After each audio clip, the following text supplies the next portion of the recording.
Welcome back to the Lunch Table Hip Hop Food for Thought. I'm Nico Blitz, and today another special guest with me. He goes by the name of FollowJoJoe. What up, man? What's good, bro? So, do we go by Follow or JoJo the entire time? I know, right? Because I ain't gonna say the whole damn thing right now. Fa for short, like Fa? Yeah, just JoJo, man. You know. Okay, yeah. for sure. So, where'd the follow come from then? Man, it started from like Twitter shit. You know what I mean? Like Yeah. like just like the whole Instagram, Twitter, and like that was my handle. That's been my handle forever. And I was like, let me Let me just do that as like my artist name. And then it was kind of like at first it was kind of like uncomfortable, like ooh, follow JoJo, like somebody gonna just call you like follow JoJo, but like I stuck with it though. No, that's what's up. It's authenticity, you know what I mean? Like it's the shit. It's like you know when we first started Twitter and Instagram, it's whatever you got, you know, whatever you got stuck with at that time. It's like you know, in that time capsule, yeah. And shit, I don't know. I feel like too, like eventually, I don't know, down the line or something. If I want to recreate myself or something, I might switch up the name. I might, you know what I mean? Yeah. Or just follow Joe. I don't know, you know what I mean? But well, you know what's crazy is that like, you know how back in the day people could kind of just go by like one name or something, right? Yeah. Nowadays, I see that like a hip hop name isn't fully complete unless it has like two syllables. Yeah, I know, right? For real. It's just one of them things. So man, where did I meet you? It was over at Real 92.3. Why were you over at the station again? I was with Self Provoked with SP. That's right. Yeah. And then so we with the production I was telling you about. So my guys, Nick Rodriguez and Louise G. Like we went there with him, like doing him, like we're like we're damn near every day, like chilling and shit. So we just rode over there with him. Yeah. So how do you know Self? Shit, for a couple of years now, but I think we met through Nick Rodriguez, the director. Okay. And so like me and him we do our production together, and then him and Nick, they work all the time, like hella all the time. So like it became like where we're just damn near like. All the like, you know, we see each other like pop up, and this guy's at my damn house. So you know, it's like, oh, you rap? Yeah. Oh, I rap too. Yeah. I feel you. That's tight. So what's crazy to me is that like, well, let's backtrack before I get into all that. So how did you become this rapper connoisseur? I mean, I always like been like rapping, you know, like playing around rapping. Like Yeah. I feel like everybody and their mama tried, like literally everybody probably tried. Have you tried rapping ever? I did, man. See? I did this You know what I mean? probably back when I was like 12 or 13. see, you know. Tracks are unreleased, by the way. But yeah, like so. But I've been doing it. But I would say seriously though, like, one of my boys was rapping, and I was kind of like behind the scenes most of the time. Like I was doing video. I would do his videos, edit, chop, all that, even just whatever behind the thing. His name is Mikey O. I still work with him. We still rock. And then it just came to the point where I was like, damn, I need to do my thing. I was all doing like hopping on songs and stuff, but I was like, when I took myself seriously is when I was like, okay, now I'm just gonna keep on going. You know what I mean? Like I need to be my own. I need to be in control of my I need to be in control of my own fate type of thing. So. I just took it and ran with it and just started. When was that moment though where you were like, fuck it, like I can just do it by myself? It was because he like, okay, like, you know, everybody go through things or whatever. So like if like we're doing stuff and then like 1 minute it's like, oh damn, like, you know, people go through phases where they like feeling it or life happens and so, you know what I mean? So like if it's judged on, like, I'm judging my fate and destiny on like someone else, and I was like, I gotta just put in control of myself. I feel you. Yeah. Were you grown in like a, I guess, uncontrolled household in that sense? Because it seems like, just off that statement alone, it just seems like you wanted control of a lot of things in your life. Yeah, probably then, because I think about it, like, I went full on therapist on your ass, like, man. Damn. Probably. I mean, yeah. I mean, growing up, I grew up with my mom, and like, so, and she was always working, so I guess, I was on my own pretty much, like me and my brothers. So maybe, I guess you could say it was uncontrolled, but we was like, I would say for the most part, like, we could have been a lot worse. But, you know, I did dip into the, you know, bad stuff, you know, banging and all that. Yeah. And but I would say, yeah, that probably did take a toll on it. Where are you from? I'm from San Diego, from Dago. Okay. Yeah. That's what's up. So then, because I've only been to San Diego once, and that was just for the zoo. You feel me? Oh, So yeah, I probably ain't been to the parts where you're from. To everybody, yeah. So then, describe your environment in San Diego? In Dago, it's like, okay, I would say if you could compare it to LA, like, okay, they got everybody, Compton, they got South Central, all these different areas, different cities, and, different hoods. Like, in Dago, we have one of those. Like, there's a whole bunch of, like, Compton, this, and this. Mm-hmm. We have it's the Southeast, and that's where ours is. So we got, it's a whole, like, it's a whole hood. Like, people would be like, San Diego, huh? But it's real. Like, like shit's tricky down there, and LA cats up here, LA bangers up here, they respect us down there. Like, so they know, you know what I mean? But it's other people that are outside of that don't see it like that. Yeah. But it's real. I mean, especially in California too, man, because like they commercialize the shit out of like the palm trees and the beaches, and then once you see all that shit, it's like, damn, this shit's low-key whack. That's why I call my project Beaches and Blocks. Yeah. Because I was like, it's California. It's like describing California, you know what I mean? Like, you got the beaches. Like, we're 15 minutes away from the beach. And then, like, you got the hood, the block, you know what I mean? So damn, it's that close to the beach? About, like, 25, you know what I mean? But you can speed, But, it's like, I would say distance-wise, it'll be, like, from, like,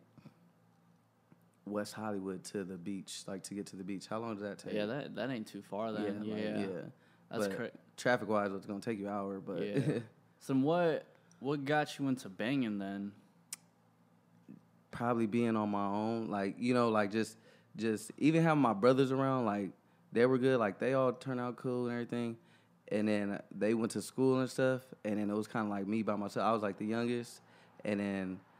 So it was like just me. So I kind of just like let shit just one thing lead to another, and then it was like kind of like you had like I had to make a choice by who I was running with and stuff. You know what I mean? And then to the point where people was like coming at me, and I'm like, shit. Well, if y'all coming at me already, then shit, I might as well just go full in. Were you like jumped or something? You gotta go through all the stuff. That shit, that's the thing too. It's like. There's people that I feel like, even especially with music, like the people that are respected or whatever are the people that they know are like real, that are officially like done their stuff or been through the ringer, you know what I mean? Been through all the trials and tribulations of that. Yeah. And with me, I don't try to glorify that, but because I do a whole bunch of stuff, like even like I'm telling you, like I do a whole bunch of other stuff. So it's way bigger than that, and I realize that, but it is like a vital part of me, and especially being an artist, like. That's because it's stuff that, like, I think about all the time, you know what I mean? Like, stuff that still, like, haunts me or something, or, you know what I mean? Like in my head, like, I mean, just stuff that I've seen or whatever, But, so that's why, like, it has a big influence, like, of course, on my music, for sure. For sure. So when I heard your shit, I wasn't really too sure what to expect when I first met you, because you're, like, listen to my music and all that shit. I was like, all right, cool. And then when I did peep the project, Beaches and Blocks, I was like, oh, this is like some pretty dope street music. Yeah. It doesn't sound like too LA. So then I figured you weren't from LA. Right. But you know what I mean? Like I could really tell that you really rep for the person you were growing up, and still the person who you are today. Right.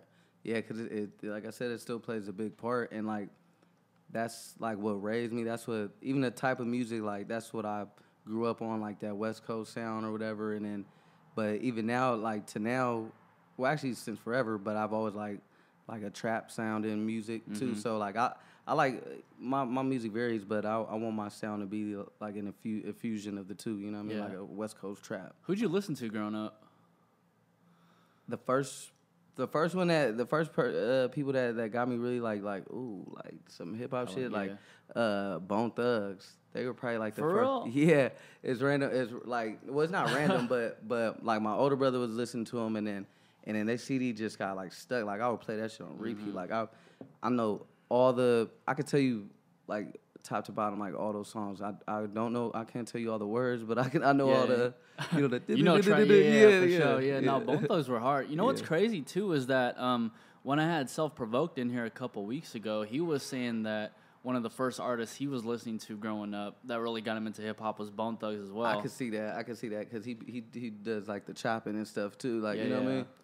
But it's interesting how like Bone Thugs was like so. I mean, you know, just based off the small sample size and you and Self, like how they influenced the West Coast a little bit. They did because especially them with being with Eazy-E, you know what I mean? Yeah. So they were from Cleveland and then they sounded their beats was like gangster West Coast beats. Like that's probably why. And then. Damn, now I'm realizing that, and then they mix then they mix the like the melodies and stuff, you know, with that like gangster sound. I'm like, and I feel like that's what I do. Like I rap and stuff, but I also do like a lot of like melodics and like harmonizing and shit too. No, for sure. Well, oh, shit, now I'm going through some realization. Like I kind of see now like Bone Thug is kind of like Nate Dogg, you know? Yeah. Like kind of like how they were able to like mix in the melodies with the raps and shit. Nate Dogg is another one of my favorites. Like for sure top 5 like artist wise. For sure. I mean, I could see that, man, because like I think Drake wasn't the guy who, you know, started the whole rapping and singing shit. I really think, at least from my perspective growing up, it started with Nate Dogg at the very least. It's for sure. Like it's been going on, you know what I mean? Even before Drake, there was Ja Rule and like, you know, 50 Cent was even harmonizing on 21 Questions, like, but Drake definitely like sauced it up and made it what it is now, like for sure. For sure. I mean, I think T-Pain really brought that auto-tune in it. Oh yeah, you know, T-Pain. I hear like hella artists nowadays like using the auto-tune shit.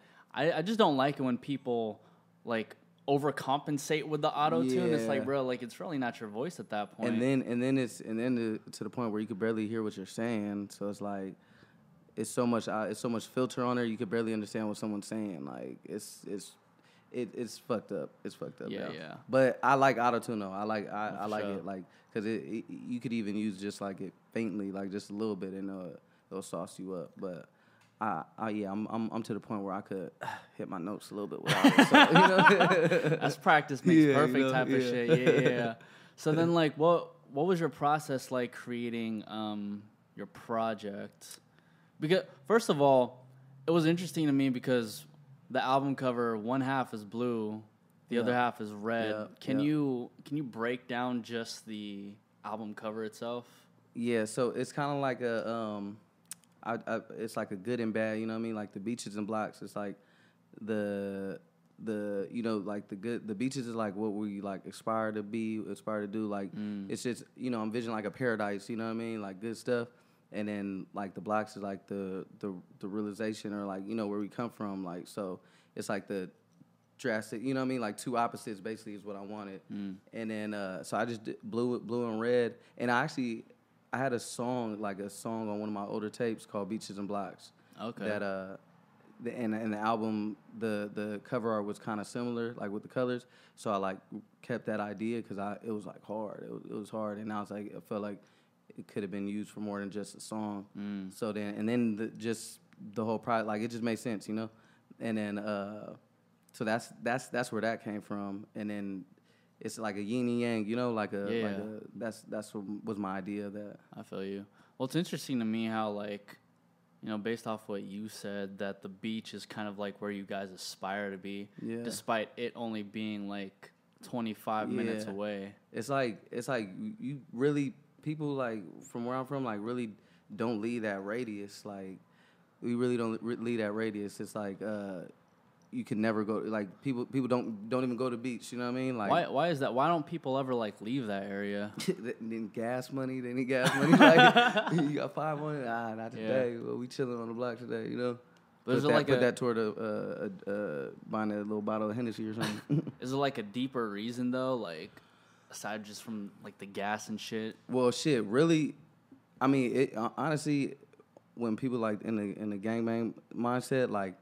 It's other hoods that go to the beach that think the same thing. So that's like a place where people get into it. We got into hella shit at the beach. Like, people... Really? Yeah, people got smoked on the beach, like, all types of shit. Like, so in that reason, but other than that, like, it's not for us, you know what I mean? On top of we don't even care to go in the water. Like, we probably take advantage of it, you know? Like, because since it is right there, so it's like, whatever, you know? Did you guys ever get, like... Because I know San Diego's like they have a lot of like tourists going in and out. Do you guys ever get like looked at weird by like the tourists and shit? I don't think so, because it's like, it's too like even the tourist people like either going to be downtown or La Jolla, like all in the nice areas, like right there by the Yeah. beaches. And then we're in inner city, so it's like you wouldn't even think to go where we're at. Like, you know, Yeah. it's like an actual city. It's not like wood, you know, it's not like rural or nothing, but it's like no reason for a tourist to go there unless they want to like visit the southeast. Yeah. But which is good. Shit, if you want to do that, it's like some people want to go to down Slauson just to be like, oh, I went down Slauson, and you know what I mean. And that's why I feel like that's how people get murked easily. yeah, doing the wrong thing. Fuck that shit, dude. Sticking your head where it don't need to be. But I don't know. I mean, shoot, like hopefully when we put on, like people are gonna want to do that. Like the streets we talk about be like, oh, I want to go down there because he said in the song, you know, like, cause I feel like they like, you know, like you said, like people don't know about San Diego like that, like at all, really, you know. So well, cause like I feel like people get the misconception like, oh, if I hear it in a song, it's cool. Yeah. Kind of like how people will just like randomly use the N-word when it's like, bro, like that, you know, that's not your shit. Yep, yeah. You know like, what I mean? Chill, yeah. Yeah, like definitely chill. Yeah, that's some weird shit, man. Because I remember growing up, my parents would just be like, yo, you know, like don't lurk around those type of areas and shit. But it's just like once I know somebody or like I'm affiliated, it's like okay, like it's cool, but you still don't act up. Yeah, right. Like you still never know because there's always people trying to be tough. It's always like, you know, especially people trying to come up, trying to probably jack you or whatever, you know what I mean, or just take advantage, you know what I mean. So yeah, unless you around some people that's like really with it. Yeah, I feel you. So back to Beaches and Blocks, man. So then, what was the process like creating that project? Because you went through like a whole. I remember you were over with like DJ Charisma doing like that shit too, and like you know, you made it seem like really fucking big, which obviously is a good thing. Yeah. That's probably I say the process. It kind of just like how I do a lot of shit. I just do it, and I then after that, like everything start piling up. After that, like the ideas start going. But I mean, it just started with the music first, you know. So I had like a couple songs, and then it's actually a tape I did with my little bro, Lil Gino. He's from Dago, and so he's like in the midst of the thickness right now. You know what I mean? Because I stay out here in LA right now. Okay. And you know he's still down there, so he's still going through shit, and I feel like he's got the like the torch, like the potential to be like one of them ones, you know what I mean? Okay. And then why is that though? He just cause he's a real one, you know what I mean? Like people identify to his music, like he hasn't even put out his own full project, but like the few things he did are doing numbers, like you know what I mean?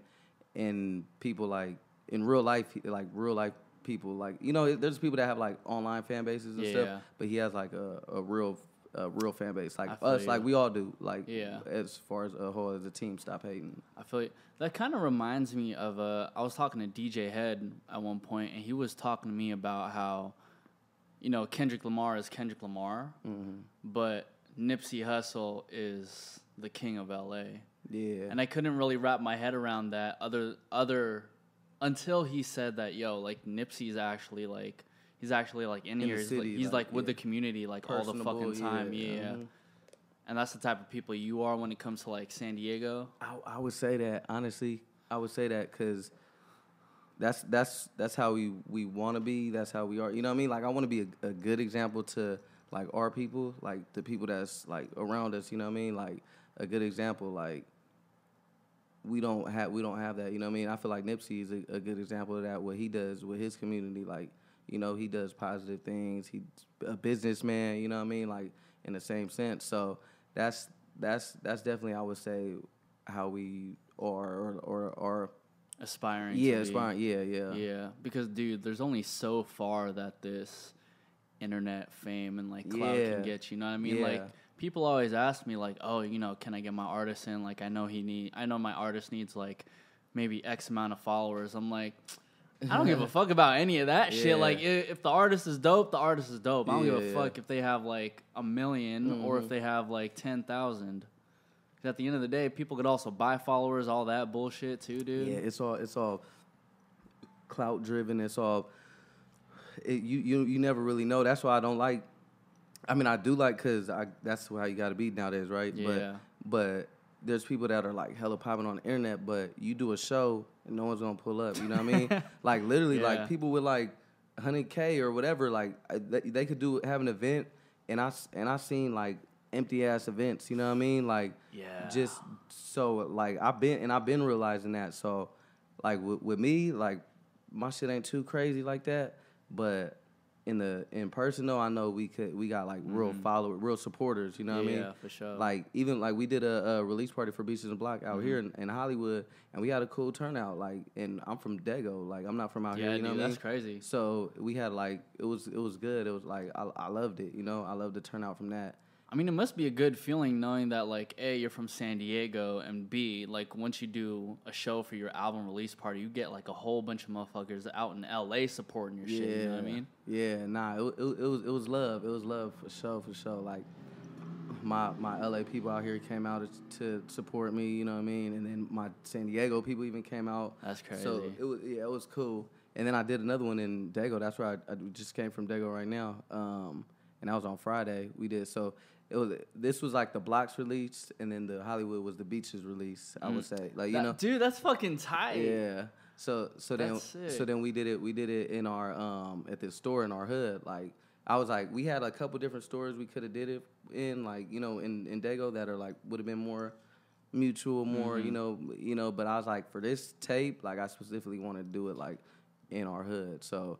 Like we did it. We did the Blocks release on Friday, and we had a good turnout down there too. Yeah. I think that just goes back to like representation, because like I feel like if you don't ever rep for wherever the fuck you're from, like you're kind of disgracing like your childhood. You know what I mean? Like, cause I'm over from the Bay, and it's like I always want to go back support my Bay artists because like like those are the people I grew up with for the most part. You know? Yeah, and especially like you know like.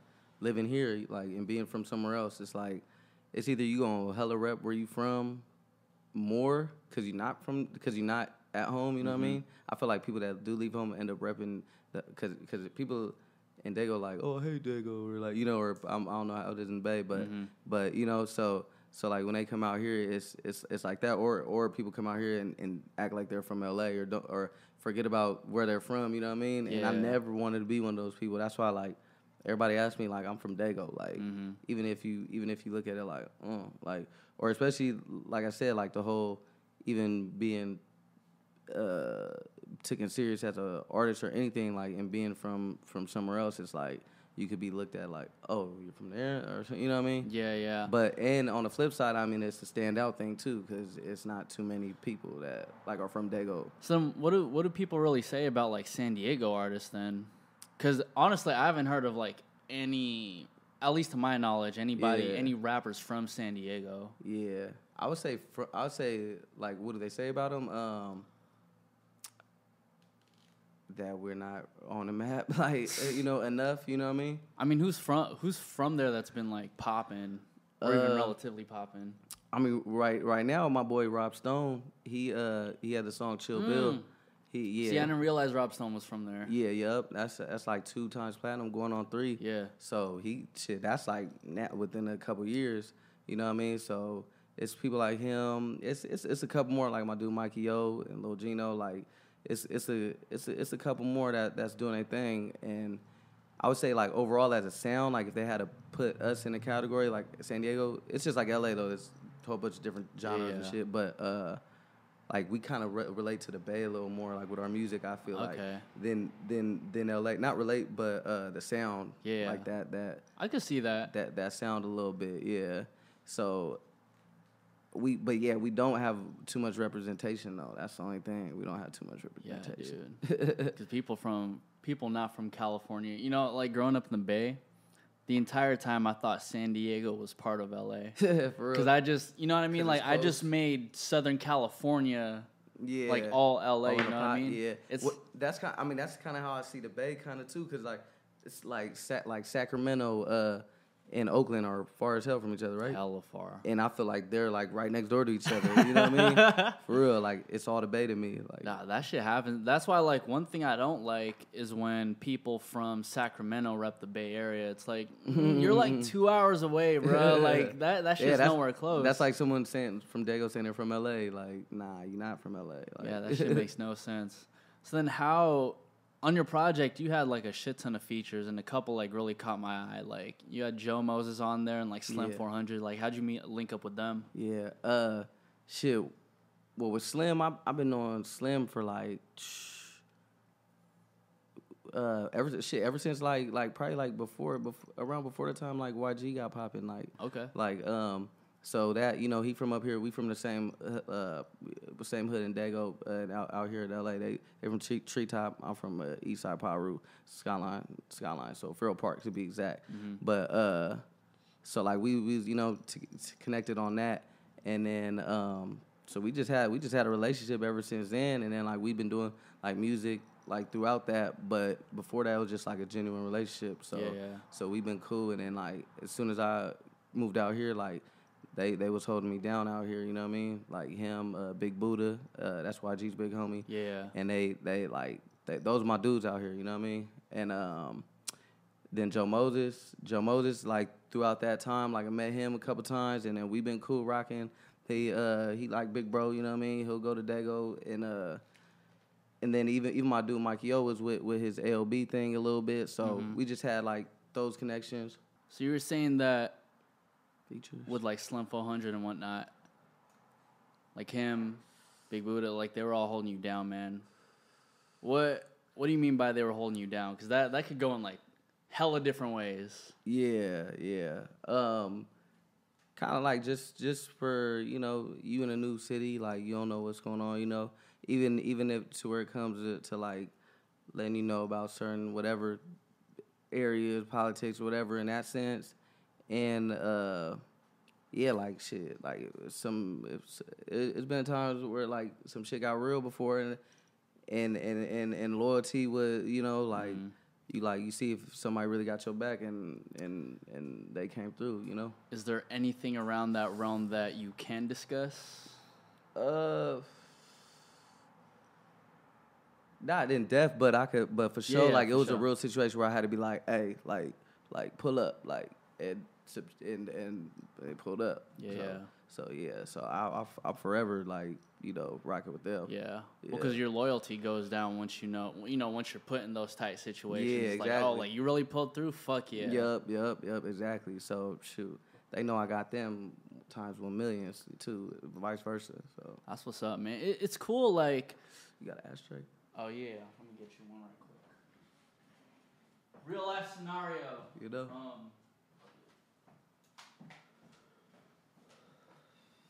Ooh. I don't know where the ashtray is, but fuck it.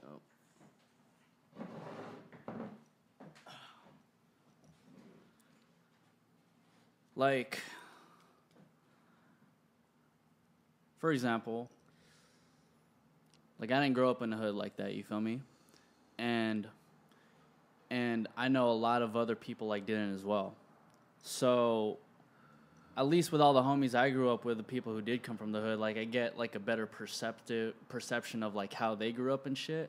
But for the most part, I think people around the world don't necessarily realize how tight knit your guys' community is, or like how much you guys really have each other's backs. Yeah, because I feel like that's why we even gravitate towards that, because it's like there's a void missing, like obviously in our like lives or something, for us to need to be like feel like we need somebody or something to hold us together, you know what I mean? So like it's, you know, most of us, whatever, I don't know, whatever family shit, like I've had my dad, you know what I mean, but him and my mom got divorced when I was 3. So they split apart when they was 3. He's paralyzed too. He got paralyzed when I was 3, around that same time. So he been paralyzed the whole time. And so I don't know, like you know, I feel like I grew myself up, or I grew myself up between me and my brothers and stuff, you know what I mean? Yeah. But so yeah, that's, I mean, I guess that answers that. Yeah. No, I could see that. I mean, going back to that conversation we were having about like you wanting to have control in your life, like it makes sense because, you know, your parents divorced, and it's just like, as a kid growing up, you don't really have any control over that. It's like, you know, you see mom and dad arguing and shit, you know, especially with your dad's situation, it's like, fuck, dude, like. It's crazy too, because I'm like, damn, how I don't even know how I could remember some of that stuff, because it's like if I was literally 3 and I could remember it though, It's crazy. Yeah. It was crazy. Like I can remember like some stuff that happened like visually, like it's crazy. Like what? like a fight they'd have, or you know what I'm saying, like some like yeah. Yeah, no, that shit carries on for the rest of your life, bro. It did.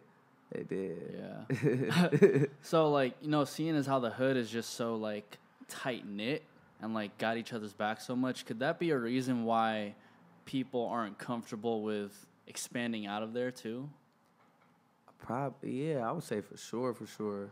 Yeah, because even goes to where I was talking about like how my homies or something like we won't even go to the beach or something because they're so comfortable and used to that. You know what I mean? Like even that's why when I said like I did the Blocks one and down there, I knew it was gonna be homies that don't even leave that radius that were gonna come because they don't. If I would have had it in like downtown or somewhere where you know where I usually do industry stuff at, like they wouldn't have came. You know what I mean? Like so that's why I feel it's so tight knit because you're used to, you know what I'm saying? You stick to what you're used to, you know what I mean? Yeah. Especially, and if you start off not having much, then it's like you don't have much to even, you know what I mean? It's a small, you know, you only have each other pretty much. I feel you. But it's crazy how tight-knit everyone is, but then like you managed to find some way to venture out from there. Yeah, because I've always had like a whole other side to me. Like, you know what I'm saying? I feel like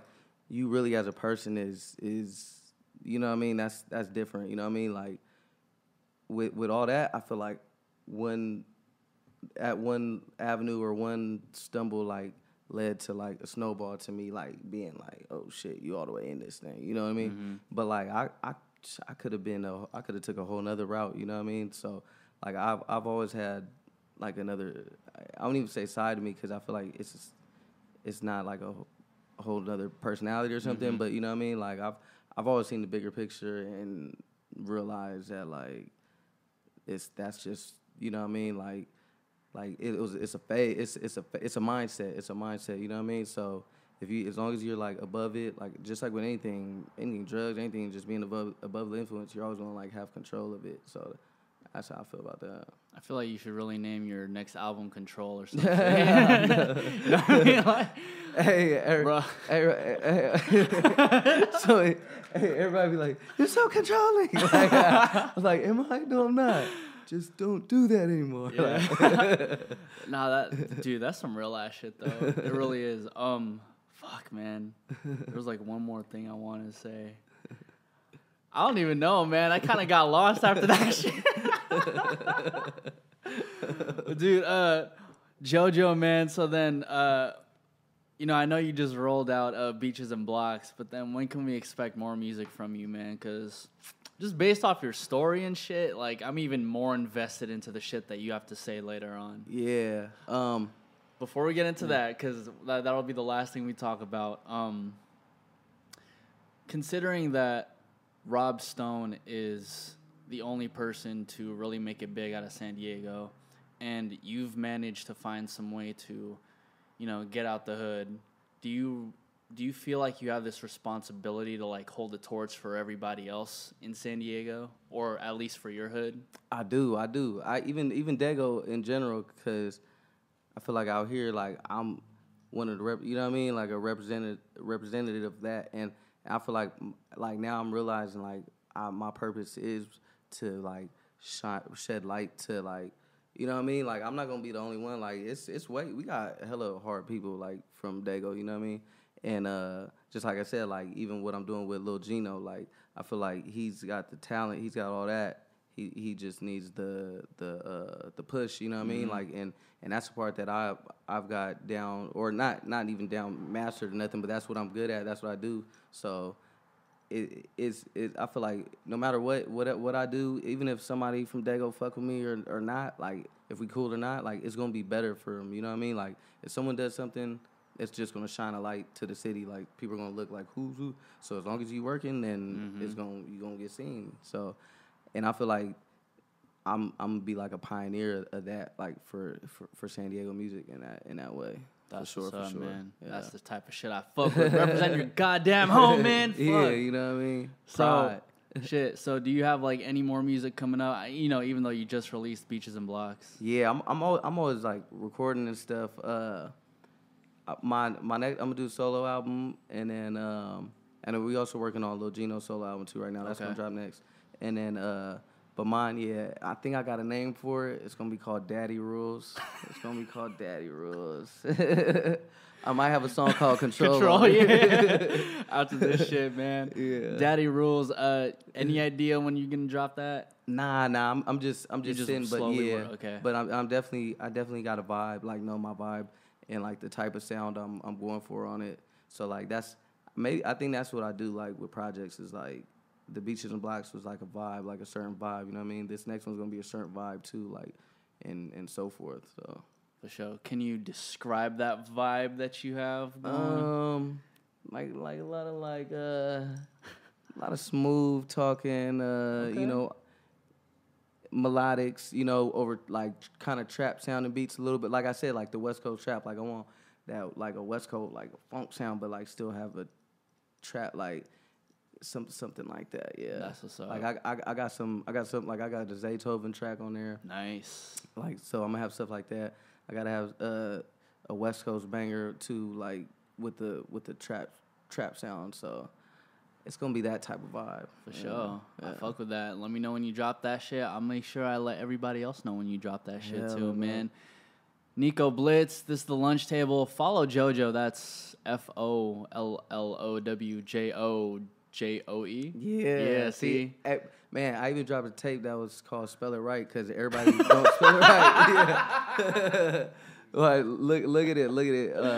It has 11 tracks on it, and each one of the other tracks I put like FollowJoJoe. I saw that. Yeah, I saw that one. Yeah. So that's because everybody always gets that shit wrong or spells it like, and I spell it one word too. FollowJoJoe, one word. Like, just like the fucking Instagram. Spell that shit right, man. That's Instagram, Twitter, Spotify, Apple, all that shit, man.